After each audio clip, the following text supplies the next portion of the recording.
नमस्कार, केवी स्टूडियो में आप सबों का एक बार बहुत बहुत स्वागत है, हार्दिक अभिनंदन है। मैं गौरव कुमार पाठक, हमारे खास कार्यक्रम कहता बेगूसराय बढ़ता बेगूसराय में आज आपको बेगूसराय के एक ऐसे युवा समाज सेवी से मिलवाने जा रहा हूं जो सिर्फ मनुष्य के लिए नहीं, जिनका दिल जानवरों के लिए भी धड़कता है। हमारे जिले के चर्चित युवा समाज सेवी अभिषेक जी से। नमस्कार अभिषेक जी, केवी स्टूडियो में आपका बहुत बहुत स्वागत है। नमस्कार। और सबसे पहले तो शुक्रिया अदा करना चाहता हूं केवी स्टूडियो के पूरे टीम का और साथ ही साथ डॉक्टर रोशन सर का, जिन्होंने एक ऐसा प्लेटफॉर्म दिया है बेगूसराय को कि हम जैसे छोटे समाज सेवी भी यहां आकर अपनी बातों को रख सकते हैं। तो इसके लिए हम बार बार केवी स्टूडियो को पूरे टीम को शुक्रिया अदा करना चाहते हैं। ऐसे तो अभिषेक जी पिछले दिन काफ़ी चर्चित रहे हैं आप, मैंने देखा है सोशल मीडिया पर भी मैंने आपको देखा, लेकिन फिर भी मैं चाहूँगा क्योंकि आप हमारे स्टूडियो में आए हैं तो मैं सर्वप्रथम चाहूँगा कि आप अपने बारे में इस स्टूडियो से हमारे दर्शकों को बताएं। मेरा नाम अभिषेक कुमार हुआ, मेरा घर मंझौल हुआ, बेगूसराय ज़िले से ही हम लोग। और मेरी पढ़ाई लिखाई मंझौल गांव में हुई है बचपन की, और उच्च शिक्षा के लिए मैं पटना और दिल्ली जैसे शहरों में भी गया और वहां से उच्च शिक्षा ग्रहण किया। वर्तमान में मैं एक सामाजिक कार्य भी करता हूं और बेगूसराय में एक डिफेंस एकेडमी चलाता हूं, एकलव्य डिफेंस एकेडमी के नाम से। और समाज सेवा में मेरा काफ़ी रुचि रहा है और यही है मेरा फिलहाल का परिचय अभी। अच्छा, समाज सेवा, जैसा कि आपने कहा कि समाज सेवा में आपकी विशेष रुचि रही है और सही भी आपने कहा, मैंने देखा भी है, हम सभी जानते भी हैं कि भी हाल ही में आप मतलब बेजुबान जानवरों के लिए, जहां आज यूँ कहे कि जो एक कथन था कि मनुष्य एक सामाजिक प्राणी है, आज उससे बिल्कुल दूर होता जा रहा है। उस संदर्भ में आप जैसे युवा जिन्होंने समाज सेवा में अपना मन लगाया है, तो इसकी अभिप्रेरणा आपको कहाँ से मिली? समाज सेवा, सबसे पहला तो कहना चाहूँगा ये बात कि अगर आप मनुष्य में जन्म लिए हैं तो सामाजिक होना बहुत ज़रूरी है। जी जी। नहीं तो मनुष्य और जानवर में क्या फ़र्क रह जाएगा कि आप खुद के स्वार्थ के लिए सिर्फ बात करते हैं। पेट तो सभी भरता है, लेकिन मनुष्य का काम है कि औरों के काम आना। एक गीत भी प्रचलित हुआ था। मुझे ये प्रेरणा मुझे अपने फादर से मिली है। जी जी। He is my inspiration. आपके पिताजी ने आपको, उनसे अभिप्रेरित हुए आप? बिल्कुल। उसका कारण ये है कि मेरे पिताजी मंझौल के एक समाज सेवी हैं और वो समाज सेवा वो लगभग 20 वर्षों से करते आ रहे हैं। जी। तो बचपन में जब देखता था उनको और इधर हाल फिलहाल तक, तो ऐसा लगता था कि उन्होंने खुद कुछ अर्जित नहीं किया है। जो भी किया है समाज के लोगों के लिए किया है, समाज को लुटा दिया सब कुछ, समझ में। तो ये बातें अच्छी नहीं लगती थी। रात को देर देर रात तक कभी कभार घर आते थे तो मुझे लगता था कि समाज के लिए, कि वो अपने मतलब समाज के लिए उनके पास समय था और आपके अपने परिवार के लिए उनके पास समय नहीं था। समय था, लेकिन समाज के लोगों के लिए वो इतना प्रेरित हो गए थे, इतना उन पे आ गया था वो कि समझ नहीं आ रहा था उनको। तो लेकिन अब पता चलता है कि उसका बेनिफिट हमको मिल रहा है। जी। उन्होंने समाज में जो किया उसका फायदा अब मुझे मिल रहा है। निश्चित रूप से उसका फायदा मुझे मिल रहा है और हर क्षेत्र में उन्होंने समाज सेवा का काम किया।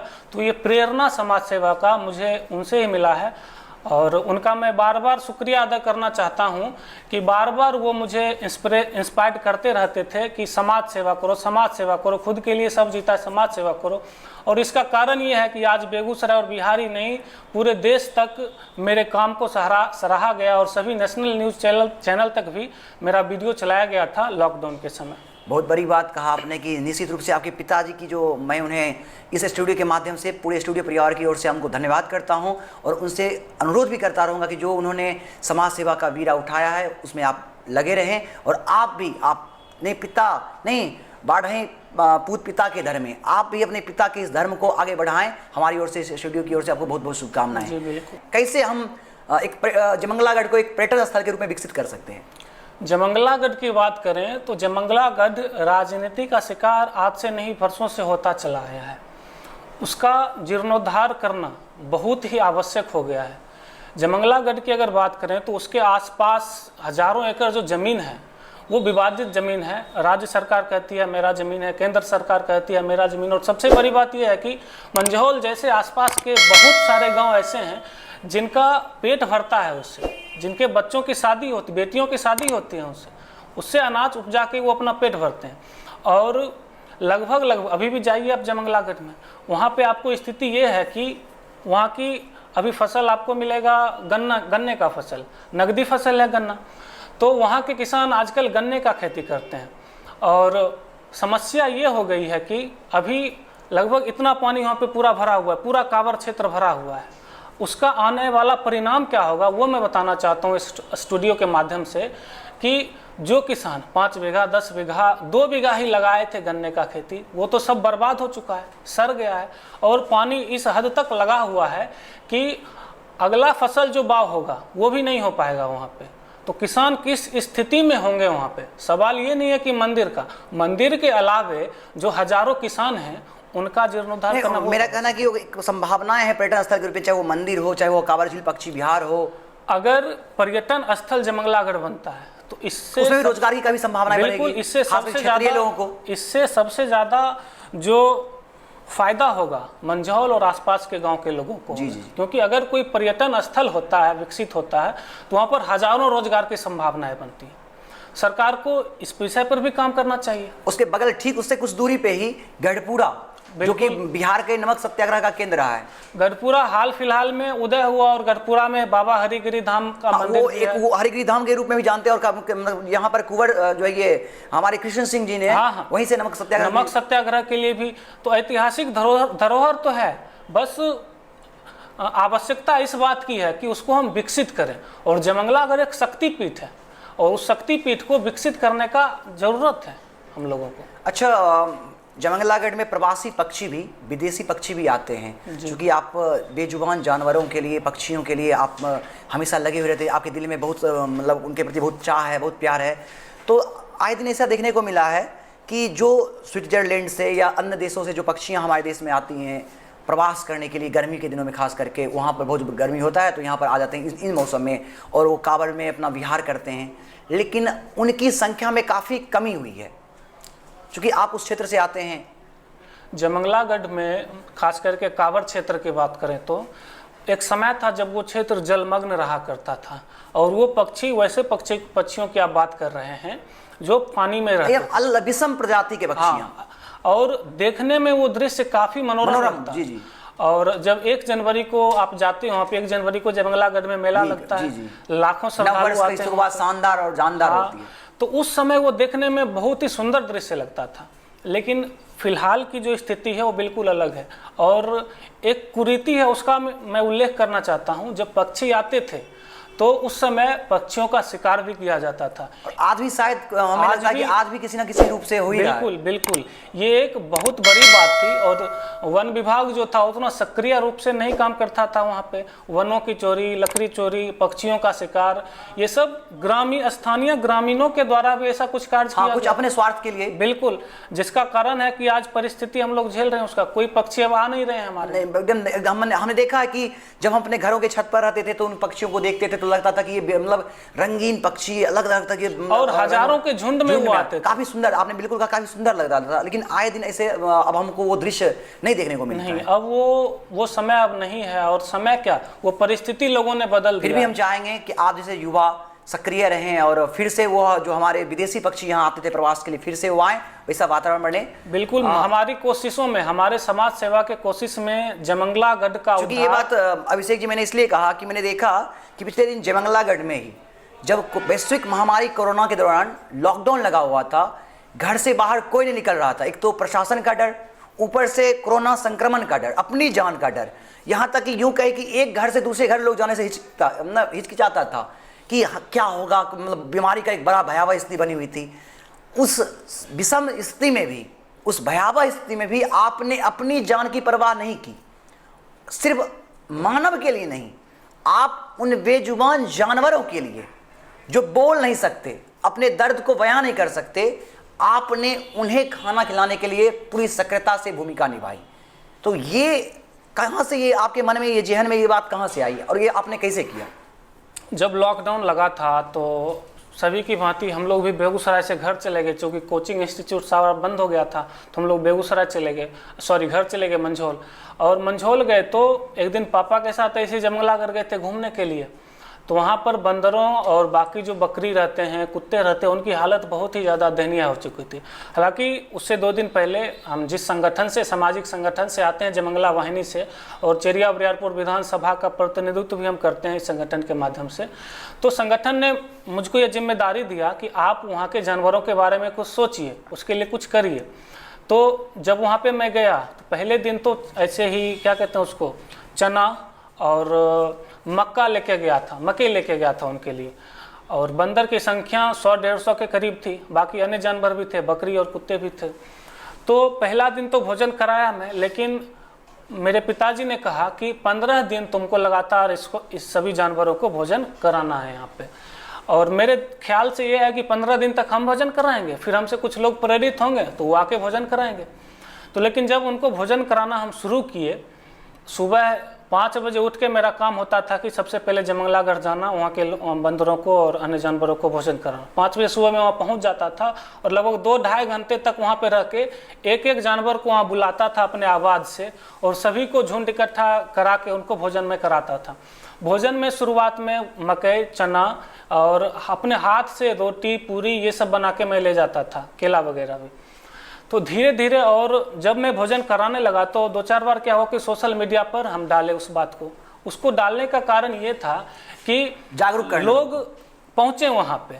हम समझते थे कि उस समय स्थिति नहीं थी जाने वाली, लेकिन किसी तरह उनको भी भोजन तो कराना था। वहाँ की मंदिर कमेटी है, जयमंगलागढ़ का मंदिर कमेटी है, बस वो नाम का मंदिर मतलब आप कहीं ना कहीं ध्यान खींचना चाहते थे उसको। बिल्कुल, इसलिए मैं डालना चाह रहा था सोशल मीडिया पे। और सोशल मीडिया पे जब डाला तो 10-15 दिन के बाद रिस्पांस ये मिला कि बहुत सारे लोग, युवा हमारे साथी जो हमने थे, देखा कि बहुत सारे युवा खास करके वो हमको कहने लगे कि हम भी कुछ करना चाहते हैं लेकिन आ नहीं पाएंगे, तो हम कुछ पैसा आपको भेजते हैं, आप मेरे तरफ से भी बजरंगबली को भोजन कराइए, जानवरों को भोजन कराइए, जिस भी रूप में उन्होंने अपनी धारणाएं दी। बिल्कुल, मुझे बहुत ही अच्छा लगा कि मेरा काम लोग तक पहुंच रहा है। तो कुछ लोगों ने क्या किया कि पैसा हमको अकाउंट पे भेजा। जब अकाउंट पे भेजा तो उस बात को भी मैंने सोशल मीडिया पे डाला, इस व्यक्ति ने मुझे इतना पैसा दिया है बंदरों को भोजन करवाने के लिए। तो देखते देखते स्थिति ये हो गया कि सैकड़ों के संख्या में लोग मुझसे संपर्क करने लगे, मैसेंजर पे, व्हाट्सएप पे, फेसबुक पे, और फेस टू फेस आके भी बहुत लोग मिलने लगे कि हम भी कुछ करना चाहते हैं। मेरे तरफ से भी 500, 1000, 2000, 2100, 2200, 2500, 3000, मतलब उस समय 1 लाख के करीब रुपया लोगों ने हमको दिया था मेरे नाम पे कि आप भोजन कराइए वहाँ पे, मेरे तरफ से भी करवाइए। जब इतना सब कुछ होने लगा तो हौसला काफ़ी बढ़ गया मेरा। और बंदर जयमंगलागढ़ में 100-150 थे, और अंदर एक धनफर नाम का जगह है, जंगल है वो, वहाँ करीब 500-600 बंदर और थे। और बीच में एक छोटा सा झील पड़ता था, कांवर झील का एक छोटा सा भाग था, तो उधर हम लोग जा नहीं पाते थे, बीच में पानी लगा हुआ था। भूखे तो वो भी थे, और उस समय गेहूं का फसल कर चुका था। आप कहीं ना कहीं धीरे धीरे आपका जो है ये प्रयास बढ़ता गया, अप्रोच मेरा बढ़ता जा रहा था। तब हमने क्या किया कि जब पैसा ज़्यादा हो गया तो उसको क्या किया, भोजन का क्वालिटी बढ़ा दिया, और सुबह जाता था तो शाम भी जाने लगा मैं, 2 टाइम भोजन, और तब भोजन में पाव रोटी, बिस्किट, केला, यानी आपने भोजन के आइटम्स बढ़ा दिए और अच्छा भोजन देने लगा मैं। जैसे ही आप लोगों ने आपको मदद किया, आपका हौसला बढ़ गया, चलो भाई हमारे इस मुहिम में लोगों का समर्थन हमें मिल रहा है। हाँ, तो अच्छा भोजन उनको देने लगा। और यहाँ के जानवरों को छोड़ के तब मैं पहुँचने लगा अंदर, 500-600 जो बंदर थे वहाँ पे, वहाँ भी मैं पहुँच गया, और वहाँ के बंदरों को भी भोजन कराने लगा। 2 टाइम यहाँ कराता था भोजन, 1 टाइम मैं वहाँ कराने लग गया भोजन बंदरों को जाके।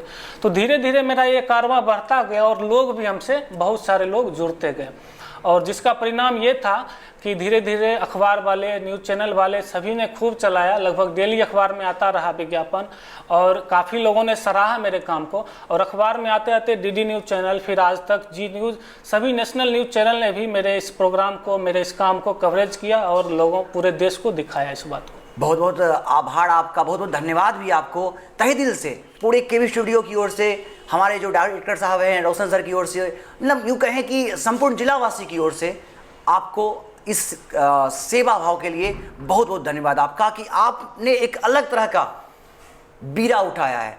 आज जहां हर मानव सिर्फ अपनी सोचता है, आपने उन बेजुबान जानवरों के बारे में सोचा, कहीं ना कहीं एक बहुत बड़ी मिसाल आने वाले युवा पीढ़ी के लिए। इसके लिए आपको तहे दिल से शुक्रिया। बहुत आभार। इस प्रकार का जो सामाजिक क्रियाकलाप आपने बताया हमें, जी। इसके अलावे भी मेरा आपसे ये मैं जानना चाहता हूं कि आपने अब तक इसके अलावे अन्य किस तरह के सामाजिक कार्यों को जो है किया है? सामाजिक कार्य की बात करें तो मेरा सामाजिक रूप से काम यहीं से शुरू हुआ था मेरा। इससे पहले सामाजिक कार्यों का मेरा कोई अनुभव नहीं था। इससे अलग थोड़ा सा? हाँ बिल्कुल है, कार्य है। यहाँ से हम सामाजिक काम करना शुरू किए थे, और जब जयमंगलागढ़ में मेरा काम पूरा फैल चुका था नेटवर्क, तब हमको लगा कि काम को और बढ़ाना चाहिए। और उस समय स्थिति ये थी कि मंझौल में एक भी कोरोना पॉजिटिव व्यक्ति नहीं था, मंझौल पूरी तरह से सुरक्षित था। तो हमको काम के दायरे को बढ़ाना था, और सैनिटाइजर के लिए ग्राम प्रतिनिधि को, आपको पता है, 9-9 लाख रुपया आया था, 10-10 लाख पंचायत के स्तर से आया था। तो किस प्रकार का सैनिटाइजेशन किए थे, वितरण किए थे, सभी लोगों को पता है। तो मैंने क्या किया कि हमने एक अभियान चलाया, हर घर हर गली हर घर नाम का एक अभियान चलाया कि हर गली में जाके हर घर को सैनिटाइज करना है। इस अभियान को मैंने प्रारूप दिया सबसे पहले, और कोई व्यक्ति इसमें सपोर्ट नहीं कर रहा था मेरा। इसमें सपोर्ट नहीं करने का कारण ये था कि स्थिति उसमें बहुत भयावह चल रही थी, और लोग बाहर नहीं निकलना, लोग अपने जान की बहुत डर, बिल्कुल लोग को भय था। लेकिन हम तो सोच लिए थे कि अब करना तो हमको है ही किसी हाल में। तो सैनिटाइजर एक मशीन होता है, एक मशीन लाए, और कुछ पैसा तो हमारे पास था ही, कुछ लोगों ने के द्वारा दिया हुआ, तो कुछ पैसा भी था, तो कुछ हम लोग खरीद लिए सैनिटाइजर वाला। और हम लोग 3 लोग शुरू किए चौक पर से, ऐसे ही सबसे पहले दुकान को करना सैनिटाइज शुरू किए। फिर जो मेरा आदत था उसको सोशल मीडिया पे डाले कि मेरा जो लक्ष्य है मंझौल का हर घर करना है इनको सैनिटाइज। और मंझौल कोई छोटा गांव नहीं, 4 पंचायत है, जिले का तीसरा सबसे बड़ा या दूसरा सबसे बड़ा गांव कह सकते हैं उसको, और घनी आबादी भी है मंझौल की। तो काम बहुत बड़ा था, लोग कह रहे थे ये काम बहुत बड़ा है, समय भी इसमें बहुत लगेगा। और साथ ही साथ हमको जो ऐसे परिवार हैं उनको राशन वितरण का भी काम करना था। क्योंकि लोग सपोर्ट कर रहे थे, तो हम चाह रहे थे इसको हम जितना अच्छा से अच्छा डिलीवर कर सकें इस काम को। तब पहला दिन 3 लोग थे, अगला दिन 10 लोग हुए, और 3 दिन के बाद मेरे साथ 20 लड़का जुड़ गया मेरे काम को देखते। मतलब स्थानीय लोग ही? हाँ, सारे स्थानीय लोग थे। उन सभी लोगों का मैं शुक्रिया अदा करना चाहता हूँ जिन्होंने उस विषम परिस्थिति में मेरा साथ दिया। और 20 लड़का जब हमारे साथ जुड़ा, तब हम मशीन रख लिए 6-7 मशीन चलता था, और उसमें डेली का मेरा खर्चा था 5,000-6,000 रुपया। और 5,000-6,000 का डेली खर्चा, इस काम को करने में हमको 20 दिन लगा था। और पूरे मंझौल को हमने सैनिटाइज करने का काम किया था। और जब सैनिटाइज जिस दौरान करवा रहे थे, उसी समय हम ये भी लिखते जा रहे थे कि कौन सा ऐसा परिवार है जो भूखा है, जिसको राशन का ज़रूरत है, जिसको किसी अन्य चीज़ का ज़रूरत है, जिसको डीलर के तरफ से सहायता नहीं मिल रहा है। उसका नाम नोट करके हमने अपने तरफ से उनको राशन भी पहुंचाने का काम किया। कुछ राशन दे दिया, 500-1000 रुपया दे दिए। तो सैनिटाइजर के साथ साथ ये काम भी हम लोग लगातार करते रहे। और सामाजिक कार्यों की जहाँ तक बात करें, उसके बाद जब कोरोना थोड़ा सा धीरे हुआ था महामारी, तब हमने क्या किया कि प्रशासन को सम्मानित करने का काम किया था। प्रशासन जो 24 घंटे जो हमारे कोरोना वॉरियर्स थे, 24 घंटे हमारे सेवा में लगे हुए थे। मंझौल प्रशासन, चेरिया बरियारपुर प्रशासन, उनको हम लोगों ने सम्मान दिया, सम्मानित किया। इसका कवरेज भी बहुत हुआ था। प्रशासन को सम्मानित करने के बाद हम लोगों ने सोचा मेडिकल टीम को सम्मानित किया जाए कोरोना वॉरियर्स के रूप में। तो चेरिया बरियारपुर PCS जो है, उसमें जाके हम लोग लगभग 100 कोरोना वॉरियर्स जो थे, मेडिकल स्टाफ जो थे, सबों को अच्छे से सम्मानित किया। उसमें स्वीपर आप ले लें, सफाई कर्मी जो होते हैं, एम्बुलेंस के ड्राइवर हैं, मुख्य योगदान तो उन्हीं का है। उन्हीं का है। एम्बुलेंस के ड्राइवर हैं, नर्स हैं, सभी को हमने सम्मान देने का काम किया था। बहुत बड़ी बात, ये सारी चीजें जो आपने शुरू की हैं अपने आप में संपूर्ण, चूंकि हमारा जो राष्ट्र है हमेशा सबके लिए जीता है, यानी जहाँ पर सेवा भाव यहाँ का धर्म है, परोपकार को यहाँ धर्म माना जाता है, उस भारत के हम निवासी हैं। और आपसे तो काफ़ी उम्मीदें हैं, क्योंकि आप युवा हैं, और युवा में काफ़ी संभावना है, काफ़ी ऊर्जा है। जरूरत है कि उस सारी जो शक्ति है हमारे अंदर निहित, उसे सकारात्मक कार्यों में लगाएं। तो पुनः आपसे काफ़ी आशा है हमें कि आप यूं ही आगे लगे रहेंगे। और केवी स्टूडियो की ओर से भी आपके तमाम साथियों को भी जो इस मुहिम में आपके साथ हैं, उनको भी बहुत बहुत धन्यवाद। इस तरह के सामाजिक कार्य करने में बहुत सारे बाधाएं भी आते हैं, बहुत सारी दिक्कतों का भी सामना करना पड़ता है। फिर उसके बाद बहुत लोगों का समर्थन भी हमें मिलता है, जैसा कि आपने कहा भी। तो इस सामाजिक गतिविधि में किस तरह की दिक्कतों का सामना करना पड़ा आपको, किस तरह के लोगों का समर्थन आपको मिला, या यूं कहें तो क्या उपलब्धि रही पूरे कुल मिला के अगर ओवरऑल देखा जाए तो इस कार्य के बाद आपकी उपलब्धि क्या रही, तो सारी चीज़ों को हमारे दर्शकों को सामने रखें। सबसे पहली बात करें तो शुक्रिया अदा करना चाहता हूँ सैकड़ों हजारों लोगों का जिन्होंने मेरे इस काम को सराहा, इसमें हमारा समर्थन किया, हौसला अफजाई किया। सबसे पहले तो अपने पिताजी को धन्यवाद करना चाहता हूँ कि उनसे प्रेरणा मिली हमको और उन्होंने इस काम में मेरा पूरा समर्थन किया, कोई रोक टोक नहीं किया उन्होंने, और पूरा जितना सहयोग हो सका किया। और उन साथियों का उसके बाद धन्यवाद देना चाहता हूँ जो मेरे हर कदम साथ थे वो, और मेरे हर अभियान में उन्होंने मेरा साथ दिया बिना दिक्कतें भी आई होंगी आपको? हाँ, दिक्कतें भी आई? हाँ बिल्कुल। पहले तो धन्यवाद दे देना चाहता हूँ उन लोगों को, उसके बाद मैं तकलीफों का बात करना चाहता हूँ। उसके बाद उन लोगों का भी धन्यवाद करना चाहता हूँ जो बिना बोले हमको जब भी कुछ अप्रत्यक्ष रूप से, हाँ अप्रत्यक्ष रूप से बिना बोले लगातार समर्थन करते रहे हमारा, उन लोगों का भी शुक्रिया अदा करना चाहता हूं। और तकलीफें तो अच्छे कार्यों में आती है, मेरे साथ भी तकलीफें हुई और बहुत सारे बाधाएं मुझे आई। अब बात करें जब जयमंगलागढ़ में हम लोग भोजन करना शुरू किए थे तो मेरा जब कवरेज हुआ था नेशनल न्यूज चैनल पे तो क्रेडिट लेने वालों की होड़ सी लगी थी कि हम भी भोजन कराते हैं, हम भी भोजन कराएंगे, हम भी भोजन कराएंगे। तो हम उस समय क्या हुए थे कि राजनीति का शिकार हो गए थे। आजकल के युवा नए जनरेशन का, आपने ये बड़ी बात कही कि हम करते हैं बिल्कुल, और उसका श्रेय लेने का जो है कोई और ले जाता है। श्रेय लेने के लिए मंदिर कमेटी भी होड़ में लग गई कि हम इतना साल से भोजन कराते आ रहे हैं, मंदिर का देखभाल उसका हमारे जिम्मे है, हमारे जिम्मे है, मेरा न्यूज क्यों नहीं चला। तो इसका परिणाम मुझे ये भुगतना पड़ा कि लड़ाई झगड़ा बहुत सा आजकल के जो लड़के हैं वहां पर जहां आप रह रहे थे वहां पर क्षेत्रीय लोगों के साथ आपकी तरह से कहीं न कहीं मनमुटाव टाइप का हो गया?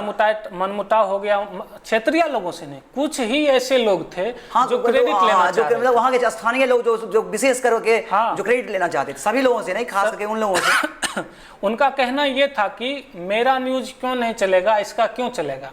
मेरा ये है कि आज तक हम गांव में ज़्यादा दिन रहे नहीं हैं, तो इसका हम लोग शिकार हुए और लोगों ने फेसबुक पे हमको यहाँ तक ब्लेम करना शुरू किया कि जयमंगलागढ़ में बंदर अब राजनीति का शिकार हो गए हैं, बंदर पे राजनीति किया जा रहा है, बंदर का फोटो खींचा जा रहा है, बंदर का फोटो खींचा जा रहा है, काम कर रहा है। तो और उसके बाद लोगों की मानसिकता ये है कि हमारे ही एक साथी हैं, मित्र हैं, उन्होंने ये तक कहा कि बंदर को अगर आप पाव रोटी खिलाते हैं तो उसका पेट खराब हो जाएगा, इसका जिम्मेदारी कौन लेगा। समझिए लोगों की मानसिकता यहाँ तक, आपकी सकारात्मकता को नकारात्मकता की ओर ले जा रहा था। खुद घर से भैया बाहर नहीं निकल रहे हैं, जो लोग कर रहा है उसका भी टांग खींचने के लिए आप मतलब लोगों ने खूब बदनाम करने का कोशिश किया हमको।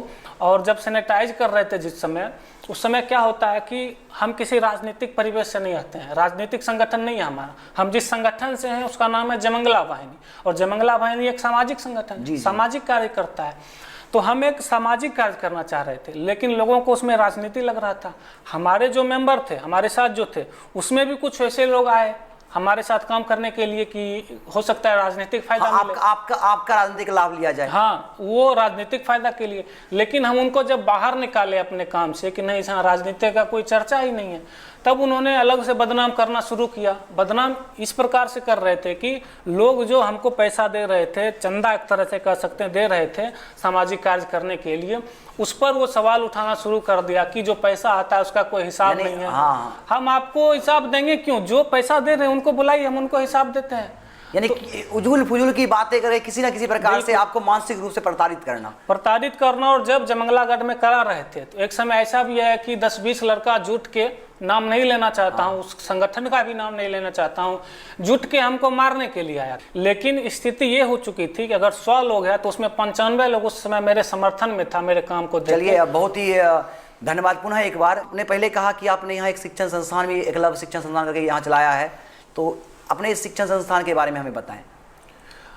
मैं दिल्ली से जब पढ़ाई करके लौटा तब मेरे मन में ख्याल था कि चूँकि मैं अभी तैयारी भी कर रहा हूँ बीपीएससी का तैयारी करने के साथ साथ मेरे ख्याल में था कि बेगूसराय में कोई एक बेहतर इंस्टीट्यूट डाला जाए, बाहर जैसे दिल्ली और पटना में इंस्टीट्यूट होता है उस तर्ज पे एक इंस्टीट्यूट डाला जाए, मेरे मन में ये ख्याल था।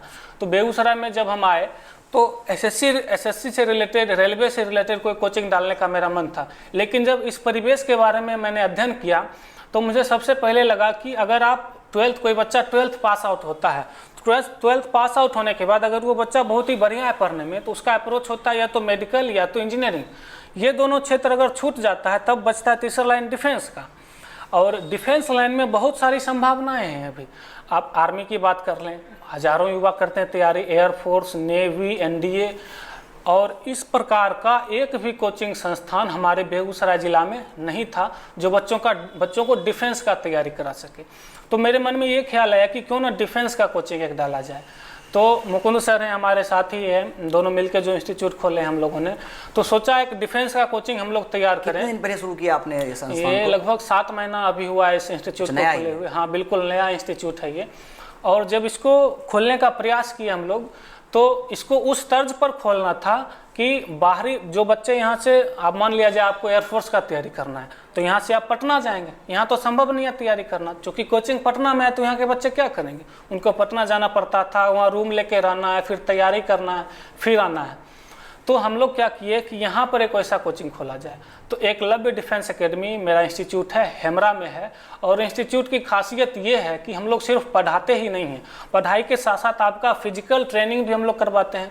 अब अगर आप डिफेंस में जाते हैं तो आपका सबसे पहले रिटन तो होगा, रिटन के बाद आपका फिजिकल भी होगा, लेकिन शारीरिक रूप से आपको दक्ष होना होगा। शारीरिक रूप से दक्ष होना होगा, तो वो भी हम कोचिंग में ही करा देते हैं पहले। उस रूप से आपको शारीरिक रूप से भी पूरा फिटनेस पर ध्यान देना है। और जीडी कहते हैं उसको, मतलब जीडी में भी आपको अच्छा होना चाहिए। और उसके लिए हम लोग टीचर रखे हुए हैं, CISF रिटायर हैं सर, वो ट्रेनिंग करवाते हैं वहाँ पे। प्रशिक्षक भी रखे हुए हैं, प्रशिक्षक रखे हुए हैं जो ट्रेनिंग करवाते हैं आपको फिजिकल का। उसके बाद बात करें, अब सारा एग्जाम ऑनलाइन होता है, और बेगूसराय का परिवेश जो है, यहाँ पर बच्चे अभी भी कॉपी पर परीक्षा देते हैं। अब कॉपी पर एग्जाम नहीं होता। अगर आप SSC का तैयारी कर रहे हैं, किसी का तैयारी, हाल में जो भी एग्जाम होने वाले भी हैं वो भी ऑनलाइन होने वाले, सारे एग्जाम ऑनलाइन होंगे। आपको कंप्यूटर पे एग्जाम देना है। कंप्यूटर पे एग्जाम बच्चा तभी देगा, खास करके इस परिवेश का बच्चा, जब उसको कंप्यूटर चलाना है, जब उसको माउस पकड़ना है। और माउस पकड़ना तो दूर, उसको एग्जाम कैसे होता है कंप्यूटर पे वो देना है। मान लिया जाए आपको 100 में 100 क्वेश्चन आता है, वहाँ जाके आपको माउस पकड़ना नहीं आया तो फिर वो बेकार हो गया ना। ये बात भी मेरे ख्याल में था, और उसके लिए हम लोगों ने सिस्टम का व्यवस्था किया। और ऑनलाइन एग्ज़ाम भी बच्चे कोचिंग में ही देंगे, हम लोग जो एग्ज़ाम लेंगे, और ऑफलाइन एग्ज़ाम का कहीं कोई बात नहीं होगा। उसके बाद हम लोगों ने डॉक्टर से संपर्क किया। और तीसरा चीज़ होता है मेडिकल का, लास्ट में आपका मेडिकल में भी आपको फिट होना जरूरी है। आपके कान में, आँख में, दांत में कोई प्रॉब्लम तो नहीं है। आप फिजिकल तो होता ही है, अंदर से आप में जो मेडिकल भी कभी मेडिकल, उसके लिए हम लोगों ने बेगूसराय में 3 डॉक्टर से संपर्क कर रखा है। वो बच्चों का कि पूरा एक सेट बनाया हुआ आपने हर तरह से। एक ऐसा सेट हम लोग ने तैयार कर दिया है कि बच्चे अगर यहाँ से निकलते हैं तो उनको छटने का कोई भी मौका नहीं मिलेगा। यानी किसी न किसी प्रकार से वो हर बाधा को पार करेंगे, वैसा बनाकर हम भेजेंगे। और सबसे बड़ी बात यह है कि यहाँ से बच्चे अगर पटना जाके तैयारी करेंगे, वहाँ जो फीस होगा उसका बिल्कुल हम लोग 50% फीस यहाँ पे रखें, बिल्कुल मिनिमम, ताकि यहाँ के बच्चे उसको, यहाँ के गार्जियन अफोर्ड कर सकें। पुनः एक बार आपको आभार इस चीज़ के लिए कि आपने शिक्षा के क्षेत्र में भी समाज सेवा जारी रखी हुई है। अच्छा, जो शिक्षा है, आज की शिक्षा, चूंकि आप BPSC की तैयारी कर रहे हैं, साथ ही साथ शिक्षण संस्थान को भी चलाते हैं, तो शिक्षा के संदर्भ में भी जानना चाहूँगा कि वर्तमान शिक्षा के संदर्भ में आप क्या कहना चाहेंगे? वर्तमान शिक्षा के संदर्भ में आपको पता है, नई शिक्षा नीति जो आई है, बेहतरीन शिक्षा नीति है वो। इसमें आपको बचपन से ही जॉब ओरिएंटेड कोर्स कराया जाता है आपको। और शिक्षा ऐसी होनी चाहिए, डिग्री वाला शिक्षा अभी भी चल रहा है हम लोगों के बिहार में, खास करके डिग्री वाले शिक्षा का महत्व अभी भी है, उसको कम किया जाए। और जो भी कोर्स आप कर रहे हैं जॉब ओरिएंटेड कोर्स हो। और शिक्षा का मतलब ये होता है कि आपकी जिस चीज़ में रुचि है आप उसी काम को करें। ऐसा नहीं है कि शिक्षा का उद्देश्य नौकरी पाना है। मेरे मन में भी कुछ दिन पहले तक ख्याल था कि नौकरी करेंगे, लेकिन अब वो ख्याल बार बार इसलिए नहीं आता क्योंकि अगर आप शिक्षित हो जाते हैं तो आप किसी भी क्षेत्र में आप पैसा कमा सकते हैं। शिक्षित है तो आप टीचर बन सकते हैं, शिक्षित हैं तो आप डॉक्टर, इंजीनियर तो बनता ही है लोग। शिक्षा तो क्या शिक्षित किसान नहीं होते हैं क्या? बिल्कुल होते हैं। आपके इधर भी इंटरव्यू में एक आए थे, शिक्षित किसान थे वो। तो ऐसा नहीं है कि शिक्षा का मतलब रोजगार ही है। शिक्षा का मतलब है कि आप समाज के लिए क्या कर रहे हैं, शिक्षा का मतलब वो है। तो वर्तमान शिक्षा के संदर्भ में हम यही कहना चाहते हैं कि आज के युवा डिग्री वाले शिक्षा को दूर करें और ऐसी शिक्षा हासिल करें। आपको कंप्यूटर में रुचि है, आप वही करें और कुछ नहीं करना है आपको। जिस चीज़ में रुचि है, खेल में रुचि है, वही करेंगे, वो भी तो शिक्षा ही है। वो खेल नहीं, वो भी तो एक शिक्षा ही है। तो जिस काम में रुचि है उसी काम को करें, और प्रेशर में आके ये नहीं है। एक बहुत ही बड़ी बात कहना चाहता हूँ ये कि जब बच्चे 12th पास आउट करते हैं, एसएससी की तैयारी में आप लग गए, एसएससी का तैयारी में आप, रेलवे का तैयारी में आप लग गए, और होता क्या है कि धीरे धीरे अगर आपका मेरिट लिस्ट नहीं बन रहा है, अगर आप सेलेक्ट नहीं हो पा रहे हैं, तो होता क्या, 5-6 साल तक अगर तैयारी किए हैं तो, और अंत में आपका सिलेक्शन नहीं होता, तो आप किस काम के रह जाइएगा? आपका समाज में कुछ ऐसा रह पाएगा? आप फिर प्राइवेट जॉब करिएगा जहाँ पे जो आप पढ़े हैं उसका कोई काम नहीं हो पाएगा। तो ये बहुत, चलिए बहुत अच्छा है कि आप लगे रहें। अच्छा, केवी स्टूडियो जो लगातार 4-5 महीनों से हम यूँ कहें कि हर तरह के लोगों को, आप जैसे आप समाज सेवा में रुचि है आपकी, तो आपके जैसे युवा को, या साहित्य में, शिक्षा में, खेल में, यानी विविध कार्यों में जो सक्रिय हैं, समाज के लिए कुछ कर रहे हैं, हमारे राज्य राष्ट्र के लिए कुछ कर रहे हैं या करना चाहते हैं, उनको यहाँ से एक मंच मिला है, तो इसके बारे में क्या कहना चाहेंगे? केवी स्टूडियो की जहाँ तक बात करें, ये एक अद्भुत और अद्वितीय प्लेटफॉर्म है। खास करके बेगूसराय की बात करें, इससे पहले इस ढंग का प्लेटफॉर्म नहीं देखा गया था, और शुक्रिया अदा करना चाहता हूँ मैं बार बार डॉक्टर रोशन सर का कि उन्होंने इस प्रकार का एक प्लेटफॉर्म तैयार करके दिया है, जहाँ पर एक साधारण व्यक्ति भी आकर, साधारण व्यक्ति भी जो समाज से जुड़ा हुआ है, किसी चीज़ से जुड़ा हुआ, आकर अपनी बात रख सकता है। और इस चीज़ की ज़रूरत भी है बेगूसराय को, बिहार को, देश को, इस चीज़ का ज़रूरत भी है, ताकि छोटे छोटे लोग जो हैं जब आके अपनी बात रखेंगे तो उससे प्रेरित होकर बहुत सारे लोग उस काम को करने का प्रयास करेंगे। अगर मुझे ही अगर यहाँ पे बुलाया गया है और मेरी बात अगर यहाँ पे रखे जा रही है, तो हो सकता है ऐसे बहुत सारे युवा प्रेरित होंगे, और हो सके 100 युवा अगर इस बात को सुनेंगे तो 10 युवा ही कुछ करने का प्रयास करेंगे, जानवरों के लिए कुछ करना चाहेंगे। तो ये बहुत बड़ी बात है, लोगों तक लोगों की बातें पहुंचाना, ये एक बहुत बड़ी बात है। डॉक्टर रोशन सर के माध्यम से पूरे टीम को बधाई देना चाहता हूं, और डॉक्टर रोशन सर को बार बार धन्यवाद देना चाहता हूं। आपको भी बहुत बहुत धन्यवाद। आप अपने सामाजिक कार्यों में आगे बढ़ते रहें, हमारी ओर से बहुत बहुत शुभकामनाएं, बहुत बहुत आभार आपका। नमस्कार, मैं अभिषेक कुमार केवी स्टूडियो से। केवी स्टूडियो का एक अपना यूट्यूब चैनल है स्टार्स ऑफ बेगूसराय, जिसमें बेगूसराय के चर्चित युवा जो किसी न किसी क्षेत्र में अपना योगदान दे रहे हैं, उनके बारे में बताया जा रहा है। और उस पे जाके उसको लाइक करें, आप लोग शेयर करें, और उस वीडियो को देखें और ज़्यादा से ज़्यादा शेयर करें। और डॉक्टर रोशन सर का कहता बेगूसराय बढ़ता बेगूसराय, उसको भी आप लोग जाके लाइक करें, शेयर करें। बहुत बहुत धन्यवाद आप लोगों का। अगर आप भी बेगूसराय के या कहीं बिहार तक की बात करें, युवा हैं और अपनी बातों को रखना चाहते हैं अन्य लोगों के बीच, समाज के किसी भी क्षेत्र में आपका योगदान सराहनीय है, कुछ करना चाहते हैं और अपनी बातों को अगर लोगों तक पहुंचाना चाहते हैं, तो केवी स्टूडियो एक बहुत ही बेहतर प्लेटफॉर्म है। इससे आप अपनी बातों को लोगों तक पहुंचा सकते हैं, और इसके लिए आप केवी स्टूडियो का एक अपना व्हाट्सएप नंबर है, उस पर संपर्क कर सकते हैं, और यहाँ आके आप अपनी बातों को लोगों तक पहुँचा सकते हैं। शुक्रिया।